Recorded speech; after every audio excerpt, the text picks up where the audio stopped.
Selamat pagi, salam sejahtera untuk kita semua. Hari ini kita akan belajar mata kuliah kesehatan reproduksi dan klimakterium.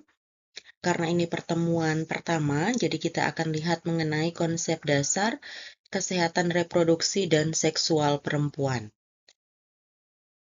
Saya yakin ini bukan materi yang baru ya, karena ibu-ibu dan adik-adik semuanya pasti sudah pernah belajar materi ini di tingkat D3 sebelumnya. Jadi anggap saja ini sebagai review bersama saja sebelum kita masuk ke pertemuan kedua dan seterusnya yang lebih dalam membahas mengenai kesehatan reproduksi dan klimakterium. Yang pertama kita lihat dulu apa itu definisi dari kesehatan reproduksi. Nah, kalau secara teori, kesehatan reproduksi ini merupakan bagian penting dari kesehatan perempuan yang mempengaruhi kualitas hidup, kesejahteraan, dan juga kesehatan keluarga.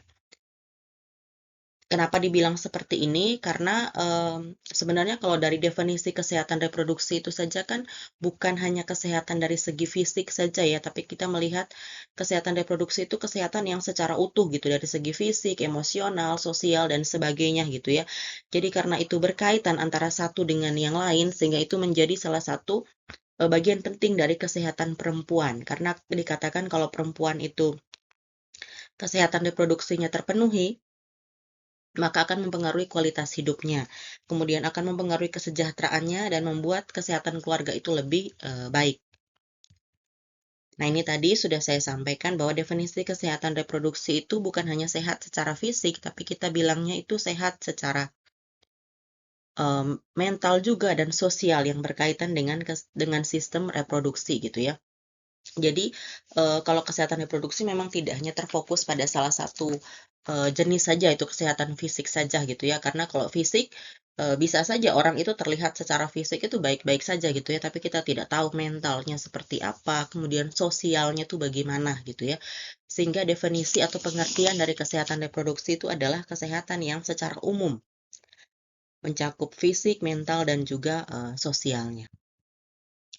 Kemudian selanjutnya kita lihat juga definisi mengenai kesehatan seksual ya. Karena di mata kuliah ini kita tidak melihat hanya kesehatan reproduksi saja, tapi kita melihat juga tentang kesehatan seksual gitu ya. Apa itu kesehatan seksual? Nah, di sini disampaikan bahwa kesehatan seksual adalah kesejahteraan fisik, emosional, mental, dan sosial yang berkaitan dengan seksualitas. Sebenarnya hampir sama dengan kesehatan reproduksi ya. Kalau kesehatan reproduksi juga tadi bukan hanya dari kesehatan fisik saja, tapi ada mental dan sosial yang mempengaruhinya. Nah, kesehatan seksual juga sama, gitu ya. Ada kesejahteraan dilihat dari sisi fisiknya, emosional, mental, dan sosial, tuh. Tapi dikaitkan dengan seksualitasnya seperti apa, gitu ya. Itu definisi. Nah, selanjutnya kita lihat mengenai komponen kesehatan reproduksi yang kedua, yaitu keluarga berencana. Nah, keluarga berencana ini mungkin sedikit banyak tadi sudah saya jelaskan di kesehatan ibu ya, karena termasuk dalam salah satu komponen di sepanjang daur hidup seorang perempuan, termasuk kesehatan, termasuk keluarga berencana itu sendiri gitu ya. Bagaimana memilihkan KB yang cocok untuk seorang perempuan. Kemudian komponen kesehatan reproduksi yang ketiga adalah pencegahan PMS gitu ya. Kalau melihat kewenangan seorang bidan, memang kita tidak sampai dengan pengobatan terkait dengan IMS atau PMS itu sendiri, tetapi kita bisa mencegah PMS itu sekaligus memberikan edukasi gitu ya, bagaimana pemeriksaan dan pengobatan infeksi menular seksual serta infeksi saluran reproduksi gitu ya, itu bisa dijelaskan edukasinya seperti apa gitu ya, kemudian bagaimana cara menghindari, bagaimana cara mengatasinya, itu bisa dijelaskan. Kemudian yang selanjutnya adalah terkait dengan kesehatan seksual gitu ya. Nah, kesehatan seksual itu termasuk edukasi seksual, hak seksualnya, kepuasan seksual itu seperti apa gitu ya. Nah, itu termasuk ke dalam komponen komponen kesehatan reproduksi. Dan yang terakhir itu pencegahan kekerasan seksual. Pencegahan kekerasan seksual itu juga bisa dijelaskan kepada seorang perempuan yang termasuk ke dalam komponen kesehatan reproduksi. Nah, ada beberapa hal yang mungkin bidan bisa sampaikan kepada seorang, perempuan gitu ya, terkait dengan, langkah-langkah pencegahan kekerasan seksual itu seperti apa gitu ya. Mungkin kalau untuk, anak-anak itu bisa dijelaskan tentang edukasi seksual sejak dini itu bagaimana sih gitu ya. Misalnya, bagaimana mengajarkan anak untuk mengenal bagian tubuh pribadi, kemudian batasan privasi itu sampai mana sih untuk seorang anak, mana bagian yang boleh disentuh oleh orang lain, mana yang tidak boleh gitu ya. Bagaimana menolak sentuhan yang terasa bahwa itu tidak nyaman untuk seorang, anak gitu. Kemudian juga penguatan komunikasinya bagaimana? Bagaimana komunikasi yang terbangun antara anak dengan orang-orang terdekatnya? Bagaimana anak itu membangun komunikasi dengan gurunya di sekolah misalnya, atau dengan orang tua, dengan saudara-saudarinya, dengan keluarganya itu bagaimana gitu. Kemudian juga yang lain adalah bagaimana membangun lingkungan yang aman untuk anak gitu ya. Eh, Kalau sekarang kan di institusi pendidikan itu ada satuan tugas gitu ya yang memang difungsikan untuk mencegah kekerasan seksual. Nah, itu harus disampaikan kepada seorang anak gitu ya. Kalau misalnya dia ada di bangku sekolah, bahwa hal itu harus disampaikan supaya nantinya ketika dia mengalami hal yang tidak nyaman, itu sebagai antisipasi untuk mencegah terjadinya kekerasan seksual kepada si anak tersebut. Nah, itu termasuk ke dalam komponen kesehatan reproduksi.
Ya, baik kita lanjut kembali ya. Setelah tadi kita melihat mengenai komponen kesehatan reproduksi, selanjutnya kita lihat mengenai anatomi sistem reproduksi perempuan ya. Sebenarnya harusnya ada gambar ya terkait dengan anatomi sistem reproduksi perempuan.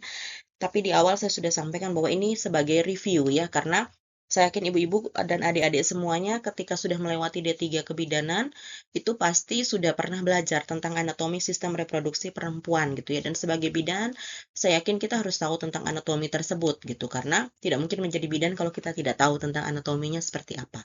Jadi ini sebagai review saja. Untuk anatomi sistem reproduksi perempuan itu kita bagi dua, ada organ internal dan organ eksternal. Kalau organ internal itu yang ada di dalam apa ya, di dalam tubuh seorang perempuan gitu ya. Termasuk di dalamnya ada ovarium, kemudian ada tuba falopi, ada uterus, serviks dan juga vagina. Kemudian kalau organ eksternal itu ada vulva atau terletak di bagian luar, labia mayora, labia minora dan juga klitoris ya. Kita akan lihat masing-masing fungsinya seperti apa. Yang pertama adalah kita lihat untuk ovarium terlebih dahulu ya. Ovarium itu adalah sebagai salah satu organ yang dikenal sebagai tempat untuk memproduksi ovum, hormon dan juga produksi ovum atau sel telur dan juga hormon gitu ya. Kemudian ada tuba falopi. Tuba falopi ini tempat fertilisasi atau tempat pertemuan antara sel telur dan sel sperma. Kemudian ada uterus atau rahim, ini sebagai tempat perkembangan janin di situ. Lalu yang terakhir adalah vagina. Vagina itu sebagai saluran reproduksi seorang perempuan. Nah, kemudian untuk fisiologi sistem reproduksi ini prosesnya itu dimulai dari ovulasi, kemudian ada siklus menstruasi, fertilisasi, implantasi, dan juga kehamilan.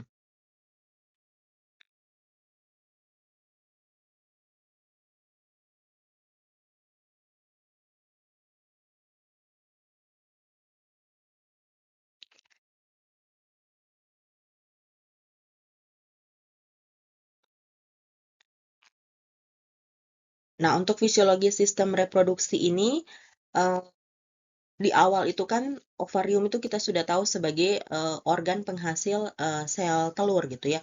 Jadi ketika sel telur itu sudah matur atau sudah cukup gitu ya waktunya setiap bulan, ketika tidak dibuahi lapisan rahim atau endometriumnya itu akan luruh gitu ya.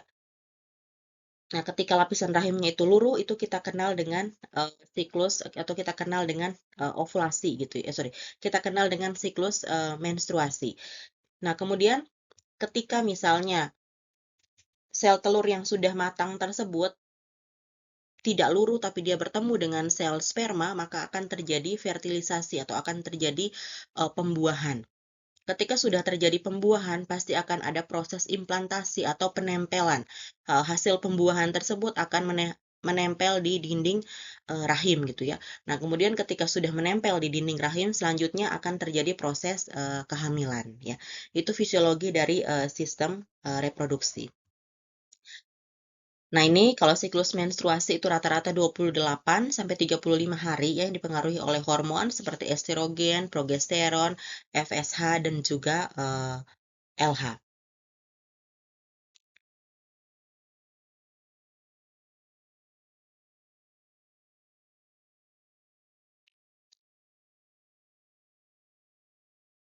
Nah, untuk menstruasi sendiri itu kan adalah peluruhan dinding rahim ya atau peluruhan lapisan rahim yang mengandung darah dan jaringan ketika sel telur tersebut tidak dibuahi ya. Nah, untuk menstruasi itu meliputi beberapa fase, ada fase menstruasi, kemudian ada fase folikuler, ovulasi dan juga luteal ya. Nah, hormon yang berperan di dalamnya itu adalah hormon estrogen, kemudian hormon progesteron, FSH, LH, dan sebagainya. Nah, untuk tahapan proses menstruasi, fase menstruasi itu berlangsung kurang lebih 1 sampai dengan 7 hari. Nah, pada fase ini lapisan rahimnya luruh karena kadar estrogen dan progesteron itu menurun gitu ya. Kemudian ada fase folikuler, itu adalah fase setelah fase menstruasi. Nah, ini adalah fase di mana FSH atau hormon FSH itu merangsang ovarium untuk memproduksi folikel yang berisi sel telur gitu ya. Kemudian selanjutnya ada fase ovulasi. Nah, ini fase ini memicu ovarium untuk melepaskan sel telur yang matang atau ini adalah fase masa subur. Kemudian fase yang terakhir adalah fase luteal.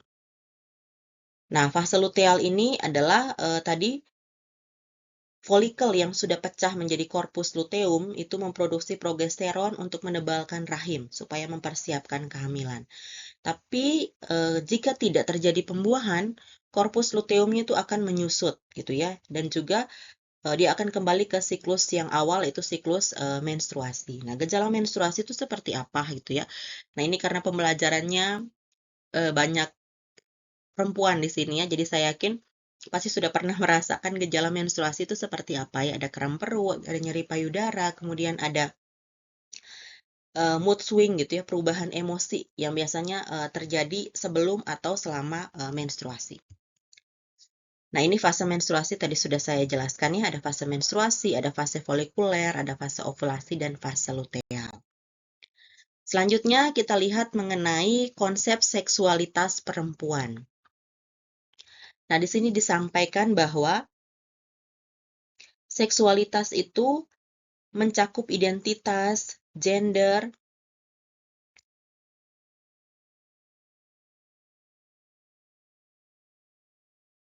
kemudian orientasi seksual, erotisme, kesenangan, dan juga reproduksi.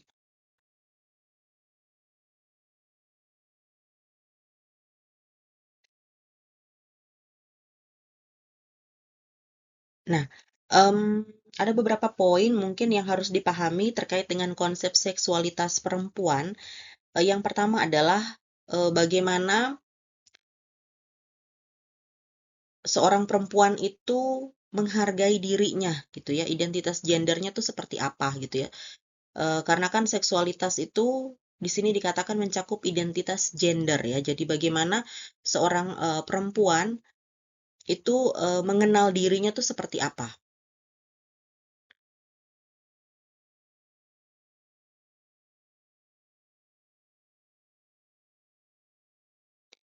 Ya, jadi bagaimana dia, meyakini bahwa, "Oh iya, saya ini seorang, perempuan," gitu ya. Identitas gender itu harus, terlihat gitu. Kemudian yang selanjutnya terkait dengan orientasi, seksual.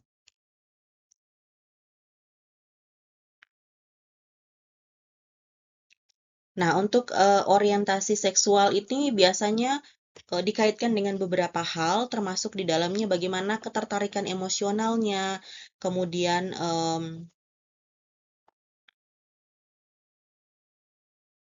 ketertarikan emosional tuh ada banyak hal ya, ada di dalamnya, mungkin tidak saya jelaskan di sini ya, karena ada sorry, topik tersendiri terkait dengan hal ini gitu ya. Tetapi, kalau kita bilang orientasi seksual, itu ada banyak hal yang bisa, dikaitkan gitu ya dengan orientasi seksual. Apakah, perempuan itu heteroseksual, ketertarikannya kepada lelaki atau yang lain gitu ya. Kemudian yang selanjutnya itu terkait dengan erotisme. Nah, erotisme itu adalah, bagaimana seseorang itu membangkitkan gairah seksualnya itu dengan cara apa sih? Apakah dengan fantasi atau dengan hal-hal lain yang bisa membuat dia,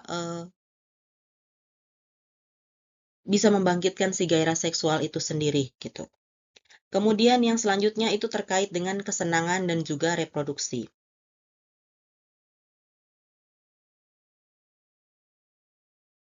Nah, untuk kesenangan dan juga reproduksi ini biasanya dikaitkan dengan, bagaimana seseorang itu dikatakan bisa menikmati kehidupan seksual yang aman dan juga memuaskan.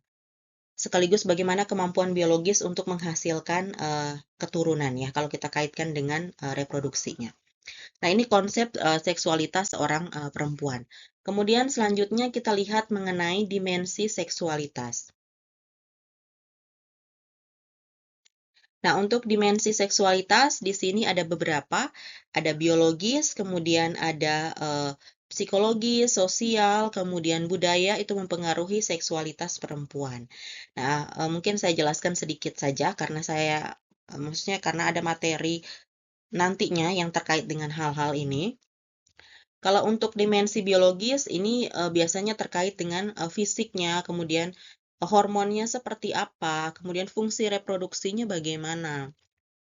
Kalau untuk, psikologis itu, meliputi bagaimana seseorang itu mengekspresikan, seksualitasnya gitu ya, dan juga orientasi seksualnya seperti apa.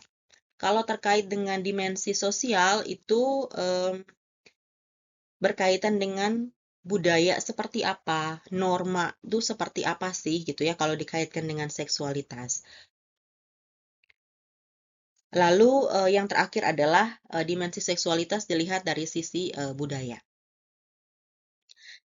Kemudian faktor yang mempengaruhi seksualitas. Faktor yang mempengaruhi seksualitas ini ada beberapa. Yang pertama adalah hormon, kemudian yang selanjutnya, mmm, pendidikan, budaya, hubungan interpersonal, dan juga kondisi, kesehatan.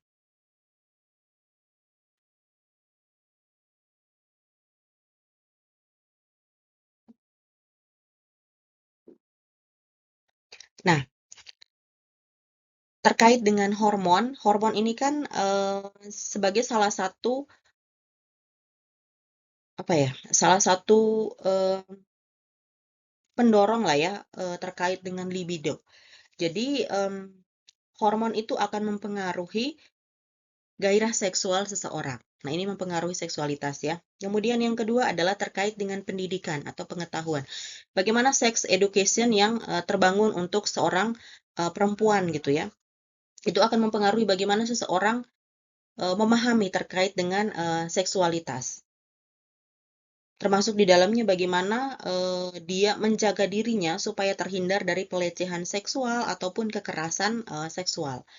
Kemudian yang ketiga adalah budaya. Budaya itu terkait dengan bagaimana budaya yang berkembang di masyarakat atau norma terkait dengan seksualitas untuk apa yang dianggap pantas dan apa yang dianggap tidak pantas gitu ya. Karena saya yakin di budaya kita pasti ada banyak hal yang menganggap mana sih komponen seksualitas yang dianggap itu pantas untuk dilakukan atau diperbincangkan dan mana yang tidak pantas untuk dilakukan dan diperbincangkan. Kemudian yang keempat adalah hubungan interpersonal. Kalau hubungan interpersonal ini adalah bagaimana seseorang membangun interaksi dengan orang-orang yang terdekatnya gitu ya. Itu kan mempengaruhi seksualitas juga. Kemudian yang selanjutnya adalah kondisi kesehatan. Kondisi kesehatan ini juga mempengaruhi seksualitas ya. Kalau misalnya orang dalam kondisi sakit dan sebagainya pasti gairah seksualitasnya itu pasti lebih menurun gitu ya, rata-rata walaupun tidak semua. Kemudian yang selanjutnya kita lihat di sini ada hak kesehatan reproduksi. Hak kesehatan reproduksi itu ada beberapa. Yang pertama hak memperoleh informasi. Hak untuk pelayanan kesehatan dan menentukan jumlah anak. Nah, ini adalah hak yang dimiliki oleh seorang perempuan bahwa seorang perempuan itu punya hak untuk mendapatkan informasi terkait kesehatan reproduksi ya. Seperti apa sih kesehatan reproduksi itu gitu ya.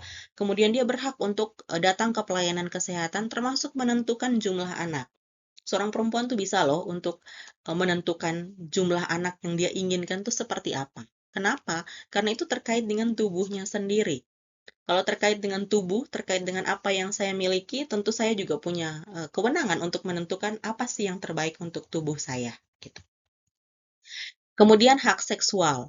Hak seksual ini termasuk di dalamnya hak bebas dari kekerasan seksual dan diskriminasi, serta memiliki kehidupan seksual yang aman.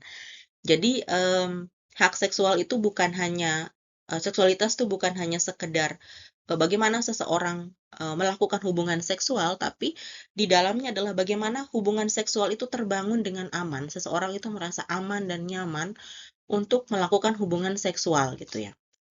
Kemudian pentingnya hak reproduksi, pemenuhan hak reproduksi meningkatkan kesehatan ibu, kesejahteraan perempuan, dan kualitas hidup.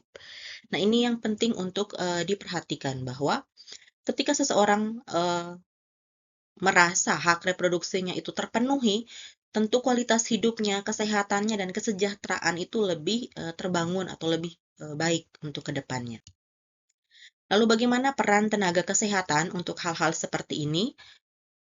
Kalau untuk bidan, yang pertama adalah bagaimana kita membangun edukasi terkait dengan kesehatan reproduksi. Bagaimana kita memberikan konseling terkait kesehatan reproduksi kepada seorang perempuan.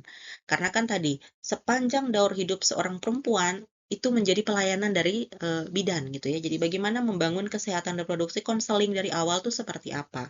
Screening penyakit reproduksinya bagaimana. Kemudian pelayanan kesehatannya tuh seperti apa gitu ya. Mungkin kalau dulu membicarakan terkait dengan kesehatan reproduksi termasuk seksualitas itu adalah sesuatu hal yang tabu.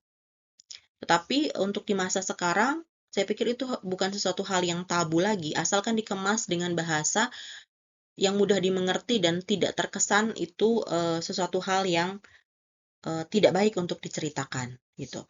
Karena mengingat banyak sekali kasus yang terjadi terkait dengan kekerasan seksual, pelecehan seksual, dan sebagainya. Jadi penting untuk seorang anak sedini mungkin itu diajarkan tentang seksualitas. Tapi disesuaikan dengan perkembangannya gitu ya, disesuaikan dengan umurnya. Misalnya dari kecil anak tuh diajarkan bahwa bagian tubuh yang penting untuk seorang perempuan ataupun seorang laki-laki itu seperti apa sih gitu ya. Kemudian mana bagian yang boleh disentuh oleh orang lain, mana yang tidak boleh gitu. fungsinya untuk apa bagian tubuh ini. Nah, itu edukasi-edukasi yang memang perlu diajarkan dari kecil untuk seorang anak, supaya nantinya itu terbangun bahwa, oh iya, bagian tubuh seperti ini tidak boleh disentuh gitu ya, tidak semua orang boleh untuk menyentuh ini gitu. Nah, itu yang harus terbangun dan itu memang sepanjang disesuaikan dengan umurnya gitu ya. Ketika dia usianya sekian, mungkin edukasinya seperti apa. Beranjak usia remaja, edukasinya bagaimana gitu ya. Nah, itu dikaitkan dengan peran tenaga kesehatan. Kemudian, bagaimana upaya promosi kesehatan reproduksi? Ini edukasi seksual, layanan kesehatan reproduksi, dan kebijakan kesehatan. Sebenarnya terkait dengan promosi kesehatan reproduksi itu sudah banyak gitu ya dilakukan oleh tenaga kesehatan. Nah, kesimpulannya seperti apa? Kesimpulannya adalah kesehatan reproduksi dan seksual perempuan itu mencakup aspek biologis, psikologis, dan sosial. Sehingga ketiga hal ini memang tidak bisa dipisahkan gitu ya, karena mereka harus berjalan beriringan untuk membuat atau untuk menciptakan kesehatan reproduksi dan seksual perempuan yang aman. Ya. Mungkin itu saja materi kita untuk hari ini terkait dengan konsep dasar kesehatan reproduksi dan juga seksualitas. Nanti kita akan ketemu di materi selanjutnya atau ketemu di topik selanjutnya di mata kuliah kesehatan reproduksi dan klimakterium. Terima kasih untuk perhatiannya. Selamat pagi semuanya.